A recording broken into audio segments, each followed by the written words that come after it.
भिलगमा में खुला हुआ नाला दे रहा है मौत को न्योता। धौलपुर पंचायत समिति की ग्राम पंचायत बसई सावंता के सरपंच रघुवीर सिंह कुशवाहा के द्वारा गांव भिलगमा में नाला सफाई कार्य कराने के लिए नाले को तोड़वाया गया और रास्ते को खुदवाकर अधूरा छोड़ दिया है, लेकिन काफ़ी समय हो गया है, नाला पूरी तरह खुला पड़ा है। अभी भी नाले का चल रहा है, कार्य पूरा होता नजर नहीं आ रहा है, जिसमें दिन ब दिन पशु गिरते रहते हैं और किसी भी प्रकार की अनहोनी होने की संभावना बनी हुई है। इसलिए पूरे गांव में कीचड़ फैला हुआ है और ग्राम पंचायत सरपंच से इस काम को पूरा कराने की ग्रामीणों द्वारा बात कही जाती है, तो सरपंच बसई सामंता इस पर अनसुनी कर रहे हैं। इसलिए जिला प्रशासन से निवेदन है कि हमारी खबर पर ध्यान देते हुए ग्राम पंचायत सरपंच को उक्त कार्य कराने के लिए पाबंद कर निर्माण कार्य को पूरा कराने की कृपा करें। इस अवसर पर गांव के बच्चू सिंह, माखन सिंह, पवन कुमार, राकेश, नरेश, गोरेलाल, राम कुमार आदि लोग उपस्थित थे।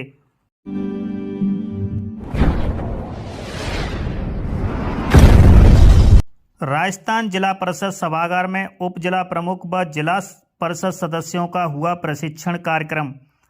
जिला परिषद जयपुर सभागार में पुनरुत्थान राष्ट्रीय ग्राम स्वराज अभियान RGSA के अंतर्गत जिला परिषद सदस्यों का प्रशिक्षण कार्यक्रम हुआ आयोजित।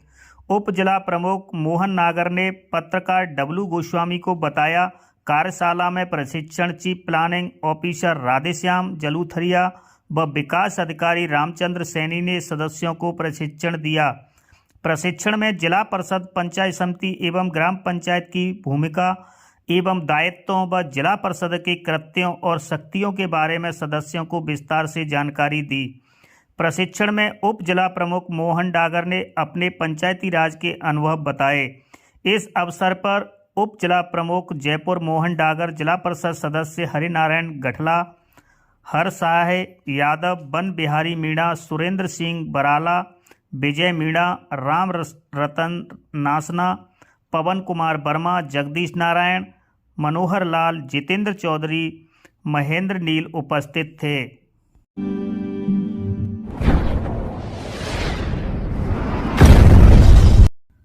सरानी खेड़ा आम रास्ते पर कीचड़ जमा होने से राहगीर परेशान।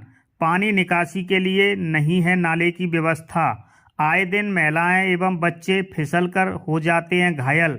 पंचायत समिति सेंपौ की ग्राम पंचायत कोलुआ के गांव हैदलपुर में हम रास्ते में कीचड़ जमा होने से राहगीरों को निकलने में भारी समस्या का सामना करना पड़ रहा है तथा स्कूल को जाने वाले बच्चे कीचड़ में फिसलकर गिर जाते हैं, जिससे कपड़े गंदे हो जाते हैं। बच्चों की पढ़ाई बाधित हो रही है तथा ग्रामीण महिलाओं को कीचड़ में होकर निकलना पड़ता है। कई महिलाएं तो फिसलकर घायल भी हो गई हैं तथा दोपहिया वाहन चालकों को भी भारी कठिनाई हो रही है।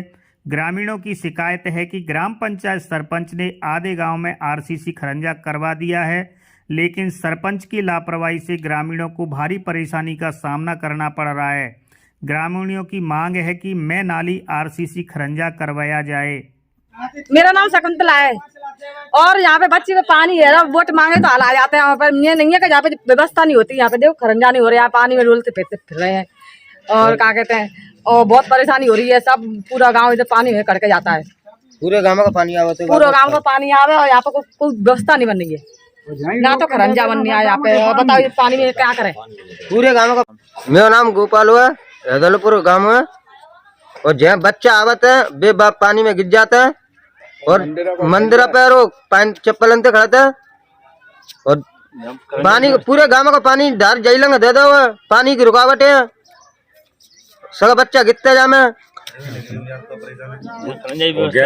खरंजरा की व्यवस्था ना, गैलारे आते हैं मोटरसाइकिल इनते गिर जाते हैं। खरंजा की कोई व्यवस्था ना, खरंजरा की कोई व्यवस्था ना अरे जहाँ आधे गांव में हो गया। सुंदर सिंह है, गांव हैदलपुर है। और देखो लेडीज का पानी में खड़ी है, बताओ ये पानी में कहाँ जाए है, परेशान बहुत है। व्यवस्था है नहीं और रास्ता है नहीं। उधर खरंजा हो चुका है, इधर हुआ नहीं है।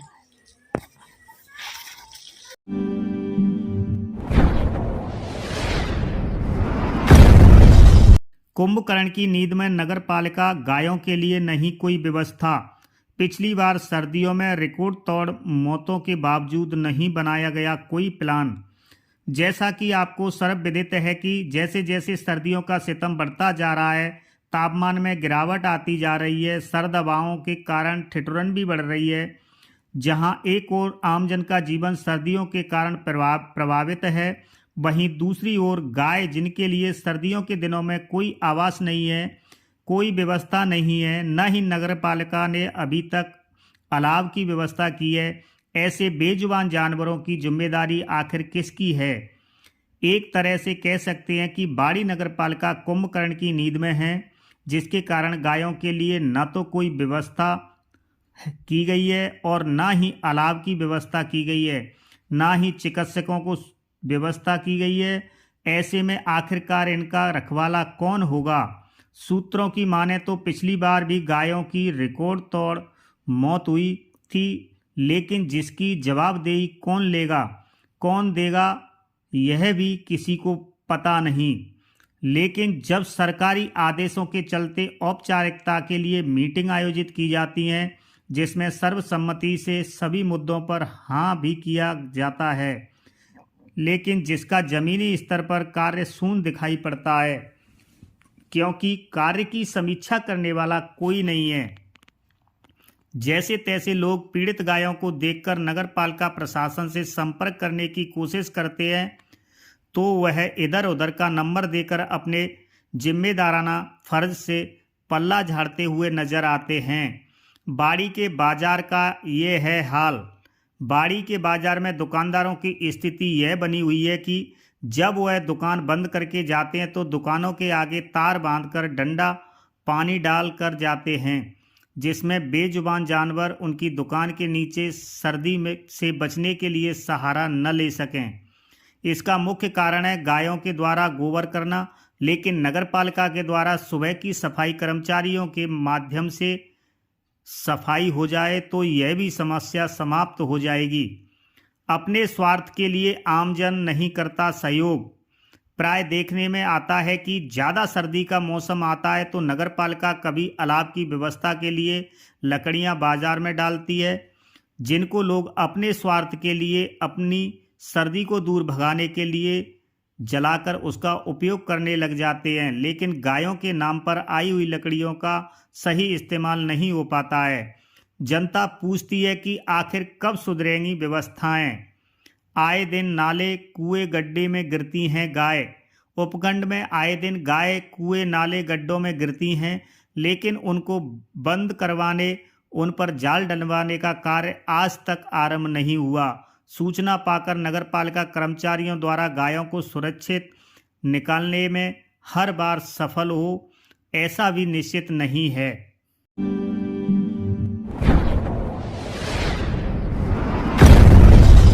पार्वती नदी के किनारे मिला युवक का शव, क्षेत्र में फैली सनसनी। धौलपुर जिले के मनिया क्षेत्र के अंतर्गत सकवारा पार्वती नदी के पहली पार पर मनिया थाना पुलिस की सीमा में एक युवक का शव आज सुबह मिला है। ग्रामीणों की जानकारी के अनुसार युवक की पहचान जगदीश पुत्र थान सिंह, जाति लोधा, उम्र करीब 38 वर्ष, निवासी भूराकापुरा, थाना कोलारी के रूप में हुई है। मनिया पुलिस शव को कब्जे में लेकर अग्रिम कार्रवाई में जुटी हुई है।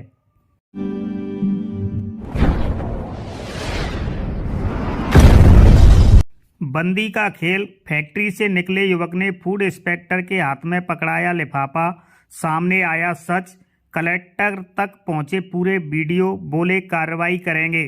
धौलपुर रीको क्षेत्र में संचालित फैक्ट्रियों में खाद्य विभाग के अधिकारियों की मिली भगत से कार्रवाई न करने का बड़ा खेल चल रहा है। इसके लिए फैक्ट्रियों से बंद लिफाफे फूड इंस्पेक्टर के हाथ में थमाए जा रहे हैं। वहीं लिफाफा लेकर फूड इंस्पेक्टर अपनी गाड़ी में बैठकर रवाना हो जाते हैं। बड़ी बात है कि फूड इंस्पेक्टर एक दबंग विधायक के रिश्तेदार बताए जाते हैं। इसके कारण इनके लिफाफे कार्रवाई करने से बड़े बड़े अधिकारी भी घबराते हैं। रिश्तेदार विधायक का फायदा उठाकर फूड इंस्पेक्टर ने रीको क्षेत्र में चल रही फैक्ट्रियों से कार्रवाई न करने की मंथली फिक्स कर रखी है, जिसका खुलासा उस समय हुआ जब फूड इंस्पेक्टर रीको स्थित श्री राधा रानी ऑयल फैक्ट्री के बाहर कार लेकर खड़े हुए थे।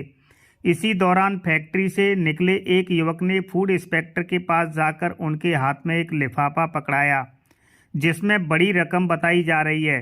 लिफाफा लेने के बाद फूड इंस्पेक्टर बिना देरी किए गाड़ी में बैठ और तेज रफ्तार के साथ रवाना हो गए। इसी दौरान लिफाफा देने वाले युवक की नज़र पड़ी तो कैमरा चलता देख वह भौचक्का हो गया। हालांकि मामले को लेकर फैक्ट्री में लिफाफा लेकर निकले युवक से जब बात की गई तो उसने बताया कि फैक्ट्री से हर महीने फूड इंस्पेक्टर को मंथली दी जाती है ताकि वे यहां पर कोई कार्रवाई ना करें। इसके बाद युवक ने फैक्ट्री के अंदर जाकर मालिक को सूचना दी। इस पर मालिक आया और उससे बातचीत की गई तो उसने स्वीकार किया कि उसने फूड इंस्पेक्टर को लिफाफे में रखकर रुपए भी दिए हैं।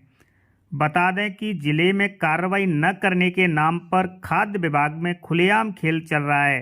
सूत्रों की माने तो रीको इंडस्ट्री क्षेत्र में संचालित करीब आधा दर्जन फैक्ट्रियां, नकली मावा बनाने वाले कारखाने, नकली ऑयल रिफाइंड के कारखाने, कम गुणवत्ता वाली मिठाइयों की दुकानें सहित आदि स्थानों पर खाद्य विभाग का खुला रेट का लिफाफा चल रहा है। इसके चलते चलते दुकानदारों को गारंटी दी जाती है कि उनकी दुकान पर कार्रवाई नहीं होगी और अगर टीम आएगी भी तो उससे पहले सूचना दे दी जाएगी। जिसके लिफाफे मिल रहे हैं उनके सैंपल भी पास होते हैं। जिले में फूड इंस्पेक्टर ने रिश्तेदार विधायक का दबदबा बताकर सभी दुकानदारों पर अपना रुतबा कायम कर लिया है। फूड इंस्पेक्टर दुकानदारों को पूरा विश्वास दिलाते हैं कि अगर उनकी दुकान में कार्रवाई भी होगी तो सैंपल पास रहेगा। सूत्रों की माने तो त्योहार के सीजन आने पर फूड इंस्पेक्टर कार्रवाई के नाम पर खाना पूर्ति करते हैं, जबकि जिले भर में उनकी पूरी सेटिंग का खेल चल रहा है। यही कारण है कि जिले में अभी तक कोई भी सैंपल फेल नहीं हुआ है और कोई भी नकली मिलावटखोर को कानूनी कार्रवाई का सामना नहीं करना पड़ा। विधायक की छवि को बदनाम कर रहे हैं फूड इंस्पेक्टर। धौलपुर जिले के एक विधानसभा क्षेत्र के दबंग विधायक अपनी ईमानदारी को लेकर काफ़ी चर्चित हैं।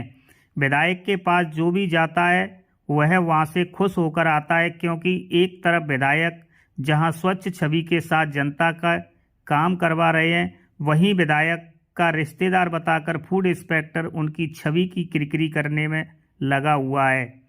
नाम ना छिपाने की शर्त पर कई दुकानदारों ने बताया कि फूड इंस्पेक्टर विधायक जी के रिश्तेदार हैं। वे कहते हैं कि विधायक जी को भी हिस्सा पहुंचाना पड़ता है, इसलिए मंथली में इतना दो नहीं तो कार्रवाई हो जाएगी।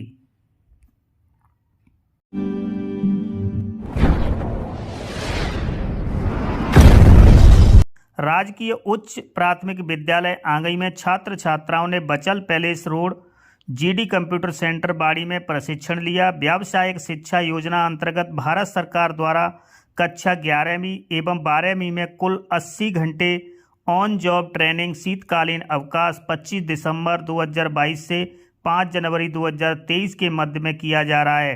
व्यावसायिक प्रशिक्षण आईटी, आईटीईएस, वोकेशनल टीचर कुमारी साक्षी जैन के नेतृत्व में प्रशिक्षण दिया गया, जिसमें छात्र छात्राओं को आगमन की सुविधा का प्रबंध एवं उन्हें अल्पाहार भी कराया गया और छात्र छात्राओं को नोटबुक, फाइल व पेन भी वितरित किए गए।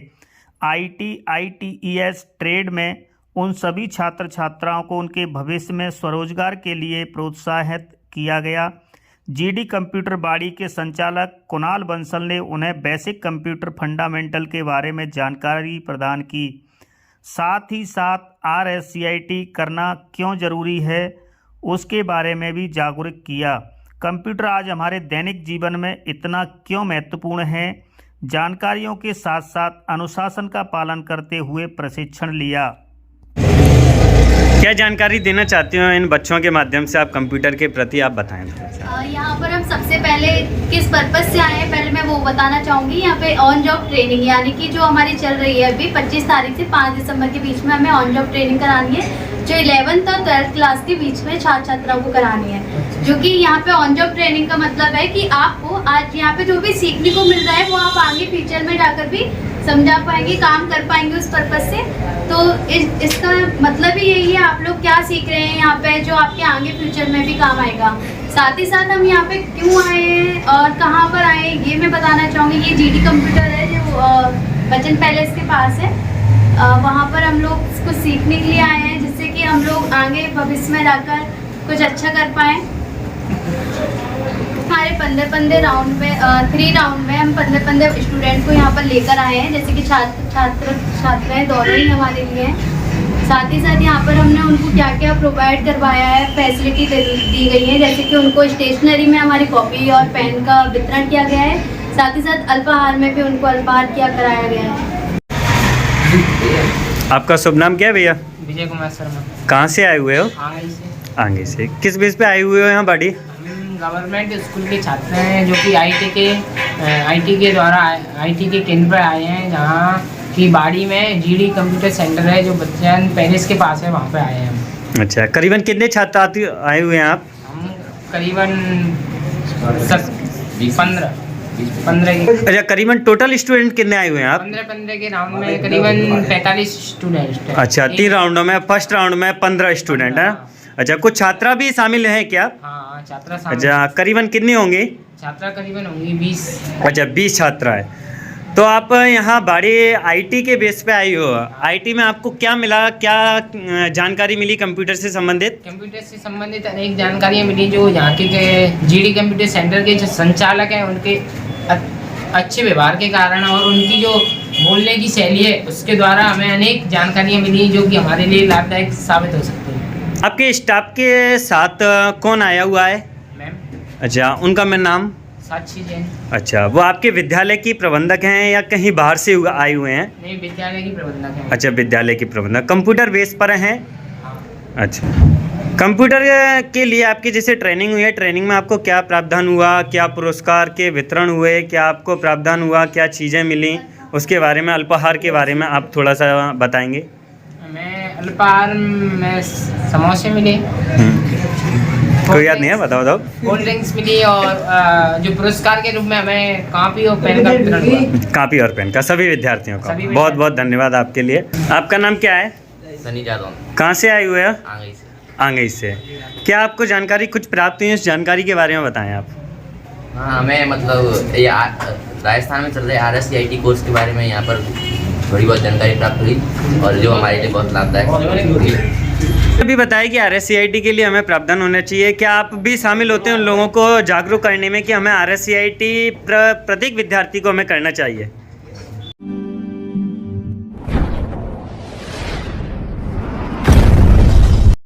वाहन चलाते समय यातायात नियमों की पालना करें। अनिल कुमार अग्रवाल। राजीव गांधी शहरी ओलंपिक में खिलाड़ी निभाएं भागीदारी। प्रथम प्रशासन पुलिस पब्लिक प्रीमियर लीग का फाइनल मुकाबला धौलपुर जिला प्रशासन व जिला पुलिस प्रशासन के मध्य रहा, जिसमें धौलपुर जिला प्रशासन विजयी रहा। इस अवसर पर खिलाड़ियों व नागरिकों को संबोधित करते हुए जिला कलेक्टर अनिल कुमार अग्रवाल ने कहा कि जिस तरह क्रिकेट खेलते समय सुरक्षा के सभी संसाधन उपयोग में लाए जाते हैं, उसी प्रकार वाहन चलाते समय हमें यातायात नियमों की पालना करनी चाहिए।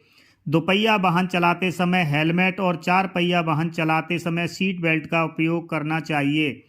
उन्होंने कहा कि राजस्थान सरकार द्वारा 26 जनवरी से नगर परिषद क्षेत्र में राजीव गांधी शहरी खेलकूद प्रतियोगिताएं शुरू होने जा रही हैं, जिसमें 7 प्रकार की प्रतियोगिता आयोजित होंगी, जिसमें ऑनलाइन रजिस्ट्रेशन के माध्यम से शहरी खिलाड़ी अपनी भागीदारी निभा सकते हैं, जिसमें उम्र का कोई प्रतिबंध नहीं है।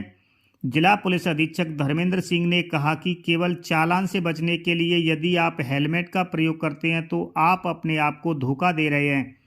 सिर शरीर का सबसे अनमोल अंग होता है और हेलमेट पहने रहने से 80% से अधिक दुर्घटना में जनहानि की संभावना कम हो जाती है। इस अवसर पर जिला प्रशासन व पुलिस प्रशासन के मध्य खेले गए मैच में जिला कलेक्टर अनिल कुमार अग्रवाल ने टॉस जीतकर पहले बल्लेबाजी कर निर्धारित 20 ओवर में 154 रन बनाए। लक्ष्य का पीछा करने उतरी जिला पुलिस प्रशासन की टीम निर्धारित ओवर में 114 रन ही बना पाई। मैच के दौरान जिला पुलिस अधीक्षक धर्मेंद्र सिंह द्वारा शानदार गेंदबाजी करते हुए 3 विकेट लिए गए। महिला वर्ग के लिए आरक्षित हैं, जिसमें खो खो है और खो खो है और कबड्डी केवल जो फुटबॉल है वो केवल बालक वर्ग के लिए आरक्षित है, बाकी 5 खेल कॉमन है। बास्केटबॉल है, टेनिस बॉल, क्रिकेट है, फुटबॉल है, वॉलीबॉल है, एथलेटिक्स है, कबड्डी है। इस तरह से 7 खेल हम यहाँ आयोजित करेंगे इस ज़िले में 26 जनवरी से। इसका बड़ा सिंपल प्रोसीजर है। सभी जो भी अपने नगरीय क्षेत्र में रहने वाले लोग हैं, इसमें हमको एक पोर्टल दिया हुआ है राजस्थान सरकार ने, खेल मंत्रालय ने। इसमें दिया है कि राजीव ओलंपिक.gov.in, उसमें जाएंगे, हम क्लिक करेंगे। क्लिक करने पर हम उसमें जनाधार नंबर डालेंगे। अपना जनाधार नंबर डालते ही वो आपसे पूछेगा जिले में हम धौलपुर डालेंगे। जो भी जिस जिले का निवासी है, यहाँ धौलपुर के हिसाब से बात कर रहा हूँ, धौलपुर डाला हमने। फिर वो पूछेगा वार्ड, आपने वार्ड डाला। फिर आपसे खेल पूछेंगे कि तो खेल आपने डाला, तो जिस भी खेल को आप पसंद करते हैं उस खेल को क्लिक किया, उसके अनुसार फिर आपको सबमिट का आएगा, तो आपका रजिस्ट्रेशन ऑटोमेटिक हो जाएगा। तो मेरा आपके फर्स्ट ट्रैक और जो हमारे अन्य मीडिया बंधु हैं, इनके माध्यम से सभी नागरिकगण से अनुरोध है कि आप इसमें अधिकाधिक जो भी खेल प्रेमी हैं, सभी नागरिकगण, इसमें कोई आयु की कोई लिमिट नहीं है। सब लोग इसमें अपना रजिस्ट्रेशन करवाएं, अपनी पसंद के खेल में रजिस्ट्रेशन कराएं और पूरे जोश उत्साह से हम इसमें भाग लें। और ये हमारा जो उत्साह और आशा है और ये है, यही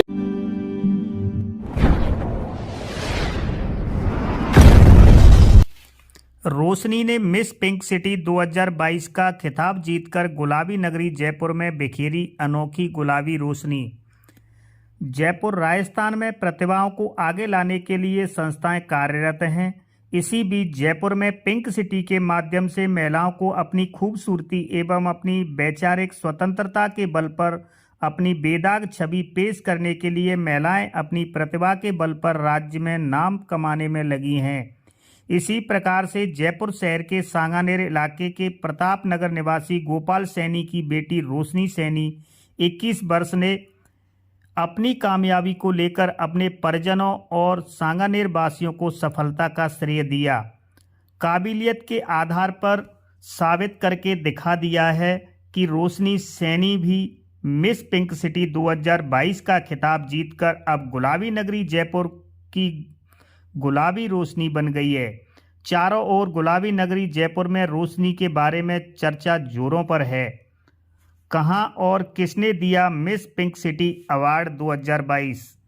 यह अवार्ड 28 दिसंबर 2022 को मिस पिंक सिटी ऑर्गेनाइजेशन के चीफ गौरव सर वर्मा ने रोशनी को जयपुर में दिया है।